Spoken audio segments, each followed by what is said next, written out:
नमस्कार, न्यूज 18 राजस्थान देख रहे हैं आप। मैं हूं आपके साथ मनोराज सक्सेना। बात सबसे पहले पाकिस्तान की करते हैं, जहां पर भीषण सड़क हादसा हुआ है।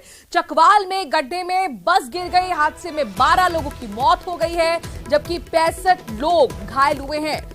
भीषण हादसे की खबर पाकिस्तान से, जहां पर 12 लोगों की मौत हो गई और 65 लोग घायल हुए हैं। चकवाल में दरअसल ये बस गड्ढे में गिर गई और इस वजह से यह हादसा हुआ है। 12 लोगों की इसमें मौत हो गई, 65 लोग घायल हुए हैं। पाकिस्तान में भीषण सड़क हादसे की खबर। हादसे में बस सवार 65 लोग घायल हुए, वहीं 12 लोगों की मौत हो चुकी है। पाकिस्तान में बड़ा सड़क हादसे की खबर है। वहीं बिहार के पटना से बड़ी खबर है, जहां पर पार्किंग के विवाद में पूरी पटना धधक उठी। इलाके में आज सुबह फिर आगजनी हुई, कई गाड़ियों में आग लगा दी गई। 2 गुटों में दरअसल मारपीट के बाद गोलीबारी हुई, फायरिंग हुई और इसमें एक ही पक्ष के 3 लोगों की मौत हो गई। मामले में अब तक 6 आरोपी गिरफ्तार किए जा चुके हैं। बवाल के बाद इलाके की काटी गई है बिजली, एहतियातन तौर पर बिजली काटी गई है। पार्किंग के विवाद में पूरा पटना धधक उठा। आप देखिए किस तरीके से वाहनों में आग लगा दी गई, फायरिंग हुई, गोलीबारी हुई। एक ही पक्ष के 3 लोगों की मौत हो चुकी है। हालांकि पुलिस ने कार्रवाई करते हुए अब तक 6 आरोपियों को गिरफ्तार कर लिया है। ये पूरा मामला पार्किंग विवाद को लेकर शुरू हुआ। पार्किंग के विवाद के बाद गोलीबारी हुई और इसके बाद आप देखिए किस तरह से आक्रोशित लोगों ने वहां आसपास खड़े वाहनों में आग लगा दी, कई गाड़ियों में आग लगा दी। हालांकि 6 आरोपियों को पुलिस अब तक गिरफ्तार कर चुकी है। पार्किंग के छोटे से मामूली विवाद को लेकर पूरा पटना जल उठा। 3 लोगों की फायरिंग में एक ही पक्ष के 3 लोग बताए जा रहे हैं जिनकी मौत हो चुकी है। और ये 3 तस्वीरें आपके सामने, जहां पर आप देख सकते हैं आगजनी और उसके बाद बर्बादी की तस्वीरें आपके टीवी स्क्रीन पर हैं। हिंसा और आगजनी के बाद पूरे इलाके को छावनी में तब्दील कर दिया गया है। चप्पे चप्पे पर फोर्स को तैनात कर दिया गया है। एहतियातन बिजली काट दी गई है। पटना में फायरिंग, मौत और आगजनी की 3 तस्वीरें आपके सामने। और अब बात ओवैसी की करते हैं। AIMIM के मुखिया और सांसद असदुद्दीन ओवैसी के दिल्ली आवास पर चौथी बार हमला हुआ है। असदुद्दीन ओवैसी के आवास पर बदमाशों के झुंड ने देर रात पथराव किया। खुद असदुद्दीन ओवैसी ने इसका वीडियो जारी कर पुलिस से कार्रवाई की मांग की। उन्होंने ट्वीट कर बताया कि मेरे दिल्ली आवास पर एक बार फिर हमला हुआ है। साल 2014 के बाद घर पर हमले की ये चौथी घटना है। उन्होंने बताया कि इससे पहले कल रात मैं जयपुर से लौटा और मेरे सर्वेंट ने बताया कि बदमाशों ने एक झुंड ने पथराव किया है, जिससे घर की खिड़कियां टूट गईं। उन्होंने दिल्ली पुलिस से आरोपी को तुरंत पकड़ने की मांग की है। हमले के बाद असदुद्दीन ओवैसी ने दिल्ली पुलिस में शिकायत भी दर्ज कराई है, जिसके बाद एडिशनल डीसीपी ने उनके आवास का दौरा किया।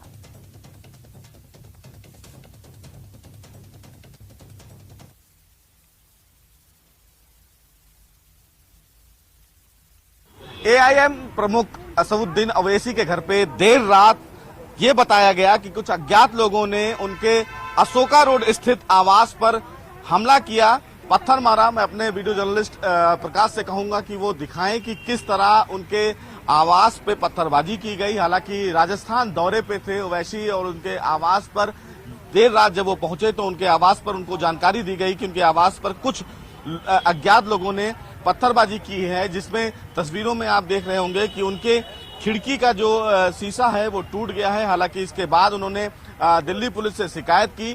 दिल्ली पुलिस से शिकायत करने के बाद कहीं ना कहीं तुरंत जो अधिकारी हैं वो हरकत में आए। आप देख सकते हैं तस्वीरों में किस तरह उनका जो शीशा है वो टूटा हुआ है और इसी के बाद जो दिल्ली पुलिस के लोग हैं वो हरकत में आए हैं। कहीं ना कहीं जो जांच की प्रक्रिया है वो शुरू हो गई है। लेकिन सबसे महत्वपूर्ण बात, ये जो फिलहाल अशोका रोड है वो फिलहाल हाई सेंसिटिव जोन में है, काफी VIP जोन में है। आप देख सकते हैं कि बगल में ही चुनाव आयोग है और इसके ठीक पीछे दिल्ली पुलिस का हेडक्वार्टर है। और इसके बावजूद भी कुछ अज्ञात लोगों ने यहां पर हमला किया। हालांकि ओवैसी की तरफ से ये ट्वीट करके जानकारी दी गई और ये कहा गया कि जब वो राजस्थान से अपने आवास दिल्ली आवास पर पहुंचे तो उन्हें जानकारी मिली कि अज्ञात लोगों ने उनके घर पर पत्थरबाजी की है। बहरहाल दिल्ली पुलिस ने इस पूरे मामले में मामला दर्ज कर लिया है, जांच में जुट गई है। लेकिन ओवैसी की तरफ से इस पूरे मामले में कहा गया है कि ये बड़ी और गंभीर विषय है, लिहाजा इस पूरे मामले पर जांच की जाए। दिल्ली पुलिस अब फिलहाल जांच को लेकर आगे बढ़ रही है। लेकिन जिस तरह हाई सेंसिटिव जोन में ओवैसी के आवास पर पत्थरबाजी की गई है और जिस तरह शीशे उनकी खिड़कियों के टूटे हैं, ऐसे में जांच के लिए दिल्ली पुलिस जुट गई है कि इसके पीछे कौन लोग हैं जिन्होंने देर रात यहां पर आकर पत्थरबाजी की। कैमरामैन प्रकाश के साथ सुशील पांडे, न्यूज़ 18 दिल्ली।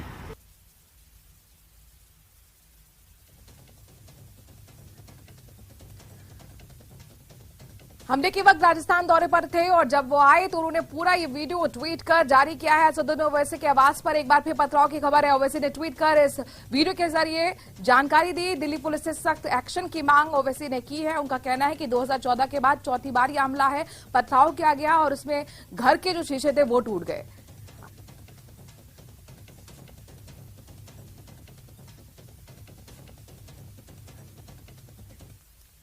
और इस वक्त बड़ी खबर सुप्रीम कोर्ट से आ रही है। सुप्रीम कोर्ट दरअसल उद्धव गुट पहुंच चुका है। इलेक्शन कमीशन के फैसले को सुप्रीम कोर्ट में चुनौती दी गई है। फैसले के खिलाफ याचिका दायर की गई है। शिंदे गुट भी माना जा रहा है कि याचिका दायर कर सकता है, तो यहां पर शिंदे गुट भी दांव खेलेगा, वो भी याचिका दाखिल करेगा। लेकिन उससे पहले उद्धव गुट इलेक्शन कमीशन के फैसले को चुनौती देते हुए सुप्रीम कोर्ट के दरवाजे पर। महत्वपूर्ण होगा देखना कि इस याचिका पर सुप्रीम कोर्ट क्या रुख रखता है। इलेक्शन कमीशन ने दरअसल आपको बता दें कि शिवसेना का जो चिन्ह था, जो निशान था, वो एकनाथ शिंदे गुट को दे दिया था और इसी फैसले पर खफा है उद्धव ठाकरे। याचिका दाखिल की गई है सुप्रीम कोर्ट में।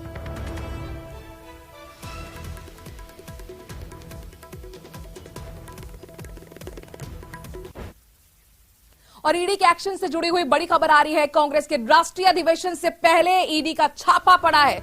छत्तीसगढ़ के कई शहरों में ईडी की रेड पड़ी है। 13 से ज्यादा जगहों पर ईडी की छापेमारी। खनन घोटाले मामले में ईडी की रेड पड़ी है। अधिवेशन की तैयारियों में कांग्रेस के नेताओं के घर ये रेड पड़ी है। बड़ी खबर, छत्तीसगढ़ में ईडी की रेड कांग्रेस के राष्ट्रीय अधिवेशन से पहले। महत्वपूर्ण यह है कि ईडी की छापा यहां पर पड़ा है। 13 से ज्यादा जगहों पर बताया जा रहा है कि ईडी की छापेमारी हुई है। इसके साथ साथ खनन घोटाले मामले में यह ईडी की रेड पड़ी है।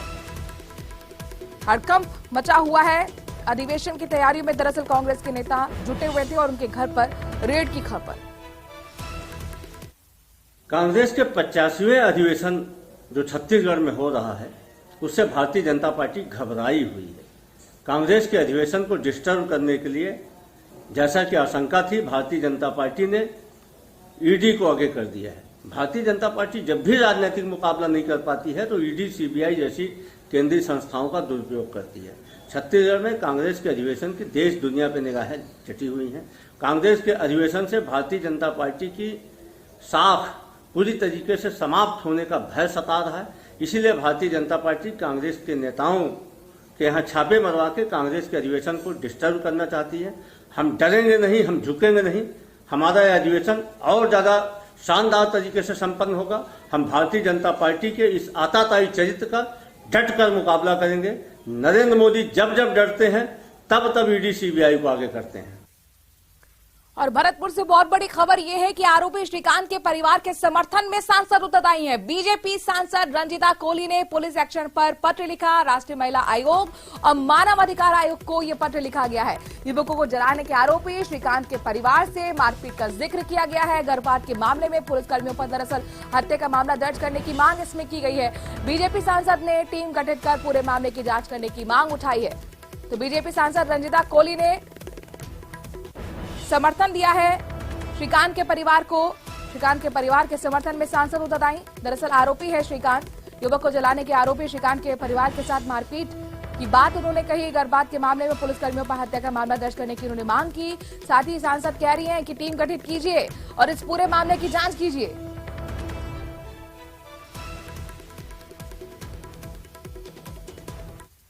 वहीं जोधपुर से बड़ी खबर आ रही है। अधिवक्ता जुगराज चौहान की हत्या के मामले में दिन दहाड़े वकील की जो हत्या हुई, इससे अधिवक्ताओं में जबरदस्त गुस्सा है।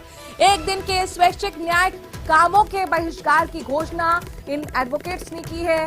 हाईकोर्ट एडवोकेट एसोसिएशन के अध्यक्ष ने यह घोषणा की है। इसके साथ साथ हाईकोर्ट अधीनस्थ न्यायालयों में काम नहीं होगा। तीसरे दिन भी परिजनों का शव उठाने से इनकार। प्रोटेक्शन एक्ट और मुआवजे की मांग को लेकर परिजनों का धरना जारी है।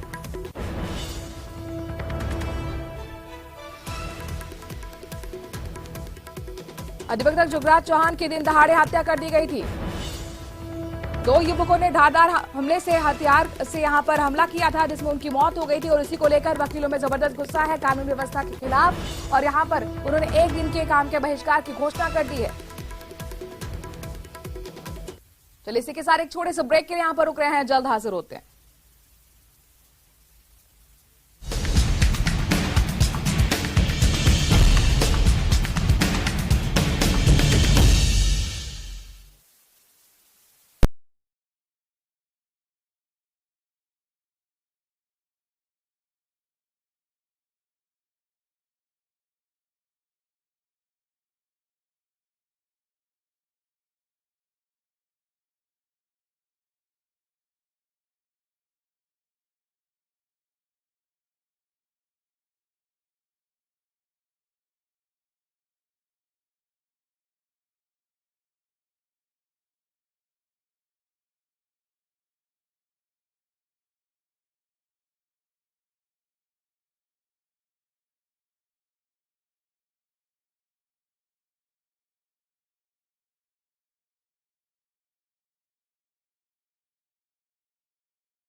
कोटा से बड़ी खबर है, जहां पर डर्टी प्रोफेसर मामले में बड़ा अपडेट सामने आया है। दरअसल एसआईटी ने कोर्ट में आरोपी के खिलाफ चालान पेश कर दिया है। एसआईटी ने आरोपी के गुनाहों का पूरा खाका तैयार किया। डर्टी प्रोफेसर अर्पित और ईशा को पहले ही गिरफ्तार किया जा चुका है। प्रोफेसर ने अपने चहेते स्टूडेंट्स को मनमर्जी के नंबर दिए थे और उसके बदले में सेक्सुअल फेवर की मांग की थी। डर्टी प्रोफेसर मामले में बड़ा अपडेट ये कि आज चालान पेश कर दिया गया है कोर्ट में। एसआईटी ने कोर्ट में आरोपी के खिलाफ चालान पेश किया। करीब 4000 पन्नों का ये पूरा खाका। ओम प्रकाश हमारे संवाददाता इस खबर पर ज्यादा जानकारी के साथ जुड़ गए हैं। ओम प्रकाश, क्या कुछ हुआ है आज कोर्ट में, जरा तफसील से बताएं। कोर्ट परिसर पहुंची और कोर्ट में 4000 से अधिक पेज का जो आरोपियों को जो खाका तैयार किया गया था उनको पेश कर दिया, यानी कि कोर्ट में अब चालान पेश कर दिया गया था। दिसंबर 20 जो है 20 दिसंबर के बाद लगातार इस मामले में अपडेट हम न्यूज 18 हिंदुस्तान पर दिखा रहे थे। उसके बाद अब चालान पेश करने की आज तारीख आ गई और चालान पेश इनके आरोपियों को गुनाहों का खाका तैयार करके कर दिया है। और अब एसआईटी की टीम कई और मामलों में जांच करेगी, क्योंकि आरोपियों के खिलाफ 3 मामले दर्ज हो चुके हैं अब तक अलग अलग छात्राओं से अस्मत मांगने, छात्रा जो आरटीयू परिसर को मौज मस्ती का अड्डा बनाने और मनमर्जी के नंबर देने के बहुचर्चित इस मामले में अब चालान पेश करने की आज तारीख थी। और फिलहाल एसआईटी की टीम ये कहा जा सकता है कि पूरे मामले की जांच कर रही है। चालान में 3 दर्जन से अधिक जो है गवाहों की सूची तैयार की है और माना जा रहा है कि अब एसआईटी की टीम अन्य मामलों में जब जांच को आगे बढ़ाएगी तो कुछ और चौंकाने वाले खुलासे हो सकते हैं। प्रकाश, यही आपसे जानना चाहेंगे कि आगे किस तरीके से अब कार्रवाई बढ़ेगी। देखिए, अब जो गवाहों की सूची जो तैयार की गई थी वो कोर्ट में गवाह गवाहों के बयान दर्ज होने शुरू हो जाएंगे। हालांकि आज ही चालान पेश किया गया, लेकिन क्योंकि 3 इनमें मामले हैं, 3 मामलों के बाद अब दूसरे जो मामले में एसआईटी की टीम अलग मामले में जांच करने के बाद कुछ और जो बड़े चेहरों को बेनकाब कर सकती है, क्योंकि आरटीओ परिसर में को मौज मस्ती का अड्डा बनाने और अय्याशी का अड्डा बनाने के साथ साथ मनमर्जी का नंबर देने का ये बड़ा एक अलग तरह का जो अपराध है, उसके बाद में इनके खिलाफ खुलासे एसआईटी की टीम करती है। शुक्रिया ओम प्रकाश, तमाम जानकारी हम तक पहुंचाने के लिए। लेकिन आरोपी पर अब बेहद कड़ा शिकंजा कसता हुआ एसआईटी का आज आरोपियों के गुनाहों का खाका जो तैयार किया गया था वो कोर्ट में पेश किया गया है। चालान एसआईटी की तरफ से पेश किया गया।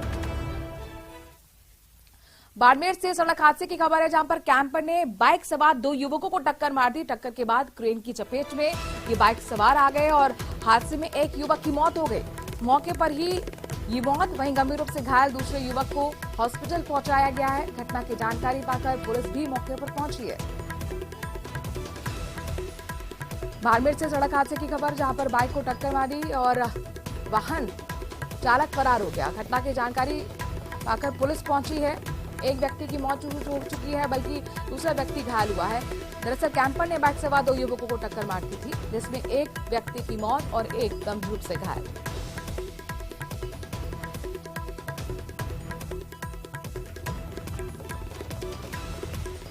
बाड़मेर से सड़क हादसे की खबर है, जहां पर कैंपर ने एक बाइक को टक्कर मार दी। 2 लोग उस पर सवार थे, इसमें एक की मौत हो गई है, जबकि दूसरा युवक गंभीर रूप से घायल बताया जा रहा है। प्रेमदान देथा हमारे संवाददाता बाड़मेर से इस खबर पर जुड़ गए हैं। प्रेमदान, ये हादसा कैसे हुआ ये बताएं। देखिए, मैं आपको बताना चाहूंगा कि बाड़मेर के रिफाइनरी क्षेत्र के अंदर मोटरसाइकिल पर सवार होकर के 2 युवक जो कि पतपदरा के निवासी बताए जा रहे हैं, दोनों ही जा रहे थे। अचानक कैंपर ने उसको अपनी चपेट में ले लिया और कैंपर की चपेट से दोनों गिर गए, जिससे एक मोटरसाइकिल सवार था तो साइड में जाके गिर गया, जिससे पास से चल रही एक क्रेन की चपेट में आ गया और क्रेन ऊपर से निकली, जिससे उसकी मौके पर ही मौत हो गई है। घटना की जैसे ही गंभीर घायल को स्थानीय निजी वाहन से उसको पास की बालोतरा के राजकीय चिकित्सालय भेजा गया है, जहां पर उसका इलाज चल रहा है। लेकिन एक युवक की मौत होने के बाद में मौके पर भारी भीड़ जमा हो गई है, लोगों में गुस्सा भी है। जी शुक्रिया प्रेमदान, तमाम जानकारी हम तक पहुंचाने के लिए।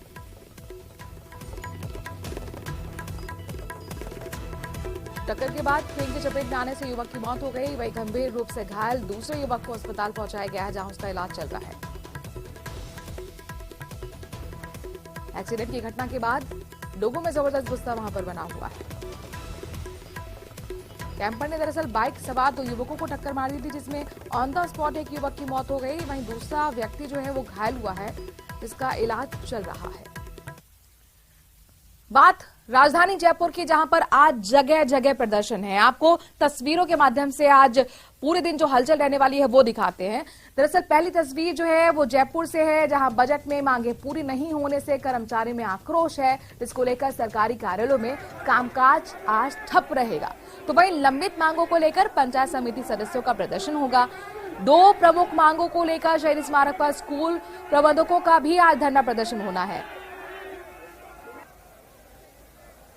3 तस्वीरें आपके सामने, जहां पर आपको राजधानी जयपुर में हल्ला बोल नजर आएगा। जगह जगह पर प्रदर्शन है। पहली तस्वीर जयपुर से ही है। बजट में मांगे पूरी नहीं होने से निराश कर्मचारी हल्ला बोल कर रहे हैं।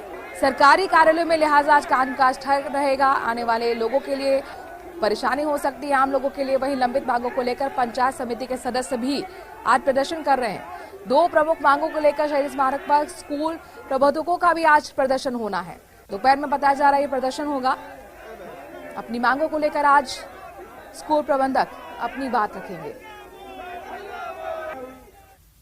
जयपुर से बड़ी खबर है, जहां पर सरकारी कार्यालयों में आज कामकाज ठप रहने वाला है। आज से सरकारी कार्यालयों में कामकाज ठप रहेगा। बजट में मांगे पूरी नहीं होने से कर्मचारी नाराज हैं। मंत्रालय कर्मचारियों ने कामकाज ठप करने का ऐलान किया है। आज से बहिष्कार पर है। जिला स्तर पर भी प्रदर्शन करेंगे कर्मचारी। अगले 4 दिनों तक बताया जा रहा है कि प्रदर्शन होगा। आधे दिन का पूरा जो कार्य है वो बहिष्कार। 9 मार्च से जयपुर में मंत्रालय कर्मचारियों का महापड़ाव भी देखने को मिलेगा। जयपुर से बड़ी खबर है, पंचायत समिति के सदस्यों का भी प्रदर्शन आज है। राजधानी जयपुर में तमाम पंचायत समिति के सदस्य जुटेंगे। लंबित मांगों को लेकर लगातार पंचायत समिति के सदस्य आंदोलन कर रहे हैं। दोपहर 1 बजे बताया जा रहा है कि शहीद स्मारक पर इकट्ठा होंगे, प्रदर्शन करेंगे। प्रशासनिक अधिकार, विकास की राशि बढ़ाने की मांग और न्यूनतम मानदेय को 10,000 रुपए किए जाने की मांग के साथ आज जयपुर में पंचायत समिति के सदस्य प्रदर्शन करेंगे। वहीं स्कूल प्रबंधकों का भी प्रदर्शन आज ही है। राजधानी जयपुर में स्कूल प्रबंधकों का प्रदर्शन होगा। स्कूल प्रबोधक शहीद स्मारक पर प्रदर्शन करेंगे। हजारों की संख्या में जयपुर पहुंचेंगे। स्कूल प्रबोधक 2 प्रमुख मांगों को लेकर आज जयपुर पहुंच रहे हैं। बजट में मांगे पूरी नहीं होने से भी प्रबोधक नाराज है और प्रबोधक अखिल राजस्थान जो संघ के नेतृत्व में ये पूरा प्रदर्शन हो रहा है।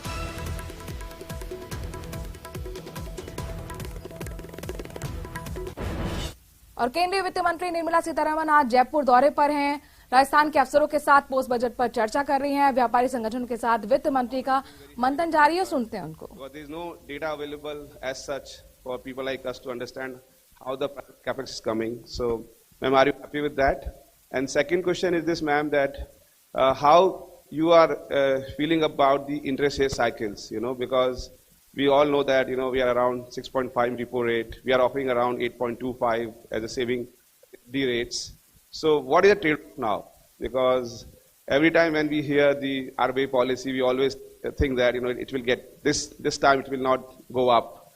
But I know there's international pressures and all those things, but just want to hear from you that how you want to trade off between growth and then interest rates, so that at what level we as citizen of India consider that, we are doing, our economy is doing well, right? But how the international pressures, all those things, how's the thinking on that side, ma'am? Thank you, ma'am.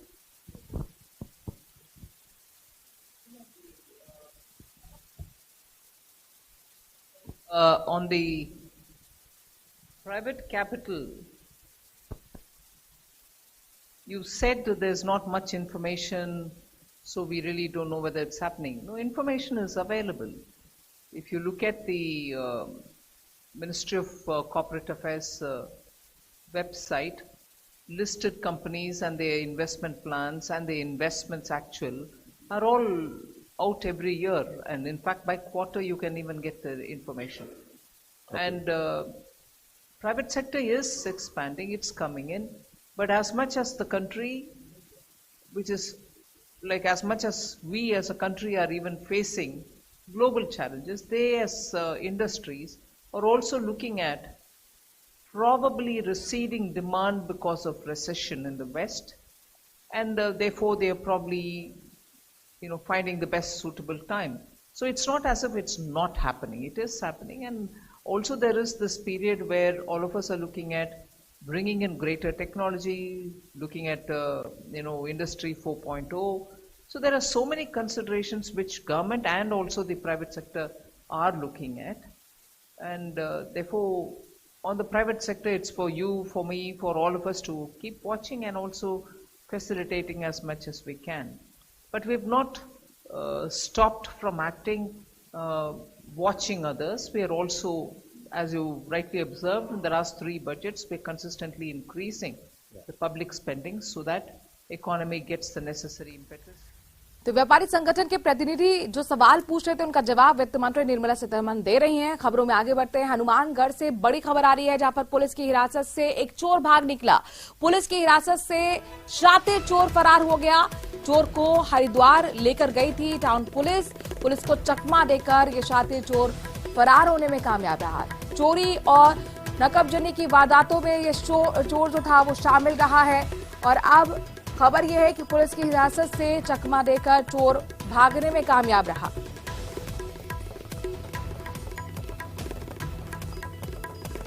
इस वक्त की बड़ी खबर, चोर को हरिद्वार ले गई थी टाउन पुलिस, जहां पर पुलिस को चकमा देकर शातिर चोर भागने में कामयाब रहा है। हनुमानगढ़ से बड़ी खबर, पुलिस की हिरासत से चोर भाग निकला फरार।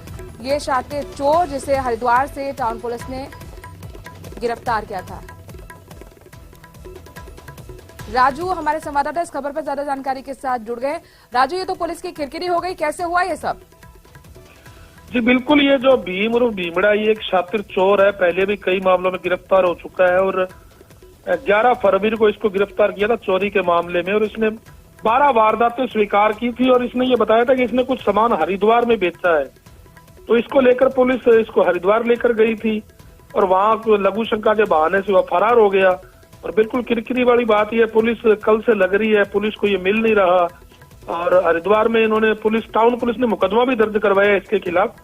मगर कुल मिला के पुलिस के पूरे जाब्ते के बावजूद ये फरार होने में सफल भी हो गया और अभी तक ये पुलिस को मिल भी नहीं रहा और खासकर हरिद्वार पुलिस भी साथ में लगी हुई है, वहां भी अलर्ट जारी है, मगर ये अभी तक हाथ नहीं आए। तो कहीं ना कहीं पुलिस की लापरवाही तो सामने आई ही है इसमें जी। शुक्रिया राजू, तमाम जानकारी हम तक पहुंचाने के लिए। हनुमानगढ़ पुलिस और साथ ही आपको बता दें कि हरिद्वार पुलिस इस चोर को पकड़ने की कोशिश कर रही है, लेकिन अभी तक शातिर चोर फरार है। दौसा से बड़ी खबर है, जहां पर छात्र ने फंदा लगाकर जान दे दी। मृतक के शव को भिजवाया गया है जिला अस्पताल। छात्र दौसा में रहकर एग्जाम की तैयारी कर रहा था। राजपूत छात्रावास के पास की यह घटना है। आत्महत्या के कारणों की जांच फिलहाल पुलिस कर रही है। छात्र की सुसाइड का मामला दौसा से आत्महत्या के कारण अभी तक खुलासा इनका नहीं हुआ है। फिलहाल पुलिस इस पूरे मामले की छानबीन कर रही है। फंदा लगाकर इस छात्र ने अपनी जान दे दी। आखिरकार ऐसा कदम क्यों उठाया, इन कारणों का अब तक पता नहीं चल पाया है। दौसा से एक छात्र के सुसाइड की खबर। मृतक के शव को जिला अस्पताल पुलिस ने पहुंचवाया है। साथ ही वो कारण क्या रहे जिसकी वजह से इस छात्र ने फंदा लगाकर अपनी जान दे दी, इन तमाम सवालों का जवाब जानने की भी कोशिश पुलिस कर रही है। राजपूत छात्रावास के पास की घटना, बताया जा रहा है कि ये छात्र एग्जाम की तैयारी यहाँ पर तैयारी कर रहा था दौसा में रहकर और उस दौरान उसने फंदा लगाकर अपनी जीवन लीला समाप्त कर ली। चलिए इसी के साथ एक छोटे से ब्रेक के लिए